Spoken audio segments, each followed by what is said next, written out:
খুঁটিনাটি রান্নাবাটি কুকিং চ্যানেলে আপনাদের সকলকেই আবারও একবার স্বাগত জানাই। আজকে বানিয়ে নেব কচি পাঁঠার মাংস। দেখুন কি সুন্দরভাবে মাংসগুলো কাটা হচ্ছে। এরপর ভালোভাবে ধুয়ে পরিষ্কার করে নেওয়া হবে।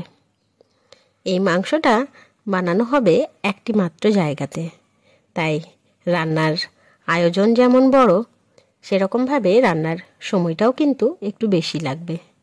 একই সঙ্গে লাগবে অনেকটা পরিমাণে ধৈর্য এবং অনেকটা পরিমাণে মশলা।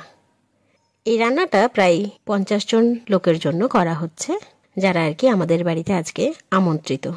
সমস্ত রান্নাটাই কিছু ক্ষেত্রে মা এবং কিছুটা আমি দুজন মিলেই করেছি। চলুন তাহলে সমগ্র রান্নাটি আপনাদের সঙ্গে শেয়ার করে নিই। রান্নার শুরুতেই বসিয়ে দিয়েছি হাই ফ্লেমে কড়াই। এখানে বড় ওভেন এবং বড় একটা কড়াই নিয়ে রান্না করছি। তবে তাড়াহুড়োতে রান্না করার ক্ষেত্রে একটুখানি মিস্টেক হয়ে গেছে। অফ ক্যামেরাতেই তেল এবং পেঁয়াজটা দেওয়া হয়ে গেছে, এই জন্য দুঃখিত। চলুন এর পরেরটা সম্পূর্ণরূপে আপনাদের সঙ্গে শেয়ার করে নিচ্ছি। এই পেঁয়াজটা দেওয়ার পর একটুখানি উলটপালট করে ভেজে নেব। পেঁয়াজটা যত খরা ভাজা হবে তত কিন্তু মাংসের মধ্যে স্বাদ আসবে দুর্দান্ত। তাই হালকা হাতে নাড়াচাড়া করে পেঁয়াজ মোটামুটি 70% মতো ভেজে নিচ্ছি। দেখুন কি সুন্দরভাবে পেঁয়াজের মধ্যে গোল্ডেন ব্রাউন কালার আসা শুরু করে দিয়েছে। এই মুহূর্তে দিয়ে দিচ্ছি পেঁয়াজ বাটা। পেঁয়াজ কাটার থেকে পেঁয়াজ বাটার পরিমাণটা কিন্তু অনেকটাই কম। যেহেতু এখানে পেঁয়াজটা ভেজে নিচ্ছি অনেকটা পরিমাণে, তাই বাটার পরিমাণটা কম রেখেছি। এরপর সুন্দরভাবে নাড়াচাড়া করে সমগ্র মশলাটি ভেজে নিচ্ছি। দেখুন সুন্দরভাবে পেঁয়াজটা কষানো হয়ে গেছে। এরপর দিয়ে দিলাম বেটে রাখা রসুন। রসুন দেওয়ার পরও ভালোভাবে নাড়াচাড়া করে সমগ্র মশলাটি কষিয়ে নিচ্ছি। সুন্দরভাবে নাড়াচাড়া করতে করতে যখন মশলার মধ্যে একটু পরিমাণ তেল বেরোতে শুরু করবে, তখন দিয়ে দিলাম কেটে রাখা টমেটো।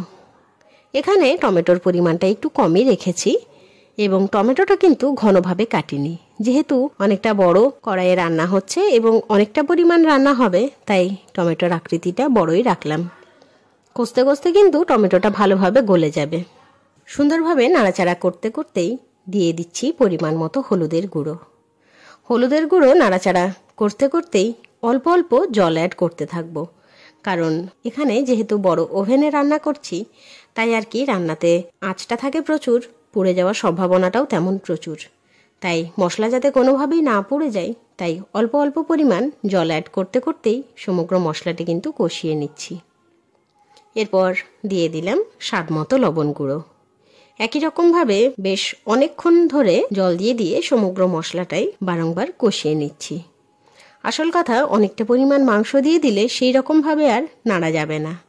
তাই নাড়ার অসুবিধে যাতে না হয়, তাই আগেই সমগ্র মশলাটি সম্পূর্ণরূপে ভালোভাবে কষিয়ে নিচ্ছি। সবশেষে দিয়ে দিচ্ছি আদা বাটা। আদা বাটাটা শেষে দেওয়ার কারণ হলো, আদা বাটাটা যদি আগে দিয়ে দিতাম, বারংবার কষতে কষতে মশলার মধ্যে একটু তিতকুটে ব্যাপার বা তেতো ব্যাপার চলে আসতো। তাই তেতো ব্যাপারকে নেগলেক্ট করার জন্য আদা বাটাটা শেষেই দিলাম। এরপর কিন্তু খুব একটা কষবো না, মোটামুটি মশলা থেকে তেল বেরিয়ে এলেই দিয়ে দেব মাংস। তবে যতক্ষণ না তেল বেরিয়ে আসছে ততক্ষণ কিন্তু অল্প অল্প জল দিয়ে নাড়াঘাটা করতে থাকতেই হবে। আসল কথা, অল্প রান্না এবং অনেকটা রান্নার মধ্যে অনেকটাই কাজের তফাৎ হয়ে যায়। আমরা অল্প রান্নাকে যেরকম যত্ন সহকারে রান্না করি, বড় রান্নার ক্ষেত্রে ঠিক সেই পন্থাগুলো অবলম্বন করা যায় না। তাই আজকে আপনাদের সঙ্গে শেয়ার করে নিলাম কিভাবে অনেকটা পরিমাণ মাংস একসঙ্গে রান্না করা যায়। দেখুন কি সুন্দরভাবে মশলার মধ্যে থেকে একটু একটু করে তেল বেরিয়ে আসছে। এতক্ষণ পর্যন্ত সুন্দরভাবে আমরা বাটা মশলাটা কষিয়ে নিলাম। এরপর দিয়ে দিচ্ছি 4টের মতো তেজপাতা। তেজপাতা দেওয়ার পরও একটু নাড়াচাড়া করে নিচ্ছি। নাড়াচাড়া করে নেওয়ার পর এবার দিয়ে দেব এক এক করে গুঁড়ো মশলা। বেশি কিছু নয়, দিয়ে দিচ্ছি জিরে গুঁড়ো এবং ধনে গুঁড়ো। এই দুটো গুঁড়ো একসঙ্গে আমি মিশিয়ে নিয়েছিলাম। একই সঙ্গে দিতে দিতেই খুন্তি কিন্তু নাড়ছি। আগেই বলেছি বড় ওভেনে রান্না হচ্ছে তো, তাই নাড়া থামিয়ে দিলে কড়াইয়ের তলাতে মশলা কিন্তু লেগে যাবে। তাই একদিক দিয়ে মা গুঁড়ো মশলাগুলো দিয়ে যাচ্ছে, আমি এক হাতে ক্যামেরা এবং এক হাতে খুন্তি নাড়িয়ে নাড়িয়ে আপনাদের সঙ্গে ভিডিওটা শেয়ার করে নিচ্ছি। তাই হয়তো একটু ভুল ত্রুটি হচ্ছে, এই জন্য ক্ষমা প্রার্থী। এরপর রান্নার মধ্যে একটু কালার আনার জন্য দিয়ে দিচ্ছি কাশ্মীরি লঙ্কার গুঁড়ো। একই রকমভাবে আবারও নাড়াচাড়া করে নিচ্ছি সুন্দরভাবে। দেখুন সুন্দরভাবে মশলার থেকে তেল কিন্তু বেরোতে শুরু করে দিয়েছে। তবে আরেকটু অপেক্ষা, আরও একটু ভালো করে তেলটা যদি বেরিয়ে যায় তাহলে কিন্তু পরের দিকে রান্নার পরিশ্রমটা অনেক কমে যায়। তাই এখনই বেশিরভাগ পরিশ্রমটা করে নিচ্ছি।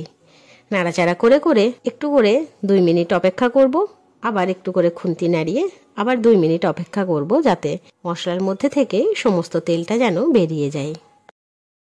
মশলা কিন্তু সম্পূর্ণরূপে ভালোভাবে কষানো হয়ে গেছে। তাই এইবার দিয়ে দিচ্ছি কেটে এবং ধুয়ে রাখা মাংসগুলো দিয়ে দেওয়ার পর এবার কিন্তু এক প্রকার যুদ্ধই বলা চলে, কারণ এতটা পরিমাণ মাংস নেড়ে ওঠাটা সাধ্যের ব্যাপার নয়। তাই আমি একটু নাড়াঘাটা করতে করতেই মা বলল, ছাড়, তোর দ্বারা হবে না, আমি করে দিচ্ছি। তাই বাকি নাড়াঘাটাটা মাই করে দিয়েছে। এই মুহূর্তে আমি কিন্তু সুন্দরভাবে ক্যামেরাম্যানের কাজটা করে নিলাম এবং মা সুন্দরভাবে নাড়াঘাটা করে সমগ্র মাংসটা এবং মশলাটা একে অপরের গায়ে মিশিয়ে দিল। মাংস নাড়াঘাটা করতে প্রায় 5 থেকে 7 মিনিট তো সময় চলেই গেল। তবে এতটা আপনাদের সঙ্গে আর শেয়ার করলাম না, তাই স্কিপ করে দিলাম। মশলাটা কিন্তু মাংসর সঙ্গে নাড়াঘাটা করছি এবং একই সঙ্গে যেমনভাবে মশলা মাংসর গায়ে লেগে যাচ্ছে, উল্টো দিকে কিন্তু মাংস কষানোও হয়ে যাচ্ছে। দেখুন কি সুন্দরভাবে সমগ্র মশলাটা মাংসর গায়ে লেগে গেছে। এরপর দিয়ে দিলাম গোটা গরম মশলা বাটা। গোটা গরম মশলার মধ্যে এখানে রয়েছে সিম্পলি গরম মশলা, মানে লং, এলাচ এবং দারুচিনি। এগুলোকে একটা মিহি পেস্ট বানিয়ে নিয়েছি। এই গরম মশলাটা দিয়ে দেওয়ার পর আবারও নাড়াঘাটা করে মাংসটা কিছুক্ষণ হতে দিলাম। সুন্দরভাবে মাংস কিন্তু নাড়াঘাটা করতে করতেই মাংসের মধ্যে থেকে দেখুন অনেকটা পরিমাণ জল বেরিয়ে এসেছে। এই জলটা যতক্ষণ না শুকোবে ততক্ষণ কিন্তু মাংসটা কষিয়ে নেব, মানে মাংসর জলেই মাংসটা কষানো হয়ে যাবে। এতে কিন্তু কিছুটা পরিমাণ মাংস সেদ্ধও হয়ে যাবে। তবে যেহেতু পাঁঠার মাংস এতটা জলদি সেদ্ধ হবে না, এটাকে আবার সেদ্ধ করে নিতে হবে। এখানে তো প্রেসারের ব্যবহার করা যাবে না, তাই এখানে আমি হাঁড়ির মধ্যে সমগ্র মাংসটা তুলে সেটাকে সেদ্ধ করে নেব। মাংস এবার ট্রান্সফার করার পালা। তবে মা তো মাই হয়, মা বলে, তোর দ্বারা হবে না, তুই দূরে দাঁড়া, আমি করে দিচ্ছি। তাই কড়াই থেকে হাঁড়ির মধ্যে সমস্ত মাংস তোলার কাজটা মাই করে দিল এবং একই সঙ্গে মাঝে মধ্যে যে নাড়াঘাটার কাজ, সেটাও কিন্তু মা আমাকে হেল্প করেছে। হেল্প মানে মা আর কি করতে দেয়নি, মা বলেছে তুই দাঁড়া ওইদিকে, আমি করে দিচ্ছি। মা থাকার এটা কিন্তু বিরাট বড় একটা বেনিফিট, বিশেষ করে বাপের বাড়িতে গেলে বলারই নেই। দেখুন সুন্দরভাবে সমগ্র মাংসটাই কিন্তু কড়াই থেকে হাঁড়ির মধ্যে ট্রান্সফার করে নিয়েছে মা। এরপর একটা সিম্পলি ছোট গ্যাসে একটু সেদ্ধ হতে দেব। এখানে বড় ওভেনটাই বয়েল করব না, কারণ এতে কিন্তু মাংসটা ভালোভাবে বয়েল হবে না। তাই নিত্য প্রয়োজনীয় আমরা যে ওভেন ব্যবহার করি, সেই ওভেনের মধ্যে হাই ফ্লেমে কিছু পরিমাণ জল দিয়ে হাঁড়ি বসিয়ে হাঁড়িটা একটা ঢাকা চাপা দিয়ে সেদ্ধ হতে দিয়ে দিচ্ছি। মাঝে মধ্যেই ঢাকা খুলে একবার করে নাড়াচাড়া করব, দেখে নেব জলের পরিমাণটা ঠিক আছে কিনা এবং মাংসটা হাঁড়িতে লেগে যাচ্ছে কিনা। বাস এইটুকু চেক করে যদি জল কমে যায় আবারও একটু পরিমাণ জল দিয়ে আবার হাঁড়িতে ঢাকা লাগিয়ে দেব। এরকমভাবে প্রায় 30 মিনিটের মতো সেদ্ধ করে নিলেই সুন্দরভাবে তৈরি হয়ে যাবে কচি পাঁঠার ঝোল বা কচি পাঁঠার কষা মাংস। এখানে ঝোলের পরিমাণটা খুব বেশি রাখা হয়নি। দেখুন কি সুন্দরভাবে মাংসর মধ্যে থেকে সমস্ত তেল বেরিয়ে এসে দারুণ একটা গন্ধ বেরিয়েছে। গন্ধ তো আপনাদের সঙ্গে শেয়ার করতে পারবো না, তাই কালারটা দেখেই অনুমান করে নিতে পারবেন মাংস রান্নাটা কতটা সুন্দর হয়েছে। দাঁড়ান একবার আপনাদের দেখিয়ে দিই মাংসটা কেমন সেদ্ধ হয়েছে। দেখুন হাতে দিলেই মাংস কিন্তু ছেড়ে যাচ্ছে, তাই বুঝতেই পারছেন সেদ্ধটাও কিন্তু দুর্দান্ত হয়েছে। এই পাঁঠার মাংস কিন্তু আমরা সকলেই গরম গরম ভাতের সঙ্গে খেয়েছি। আপনারা চাইলে রুটি কিংবা অন্য যে কোনো উপকরণের সঙ্গে নিশ্চিন্তে খেতে পারেন। বাড়িতে অবশ্যই এই রকম পদ্ধতিতে রান্না করে দেখবেন। এই রকম সুন্দর সুন্দর রান্নার ভিডিওস আবারও বারবার দেখার জন্য খুঁটিনাটি রান্নাবাটি কুকিং চ্যানেলকে সাবস্ক্রাইব করতেই হবে। অবশ্যই লাইক, শেয়ার এবং কমেন্ট করে জানাতে হবে আমাদের দেওয়া সমস্ত ভিডিওস আপনার কেমন লাগছে। ধন্যবাদ।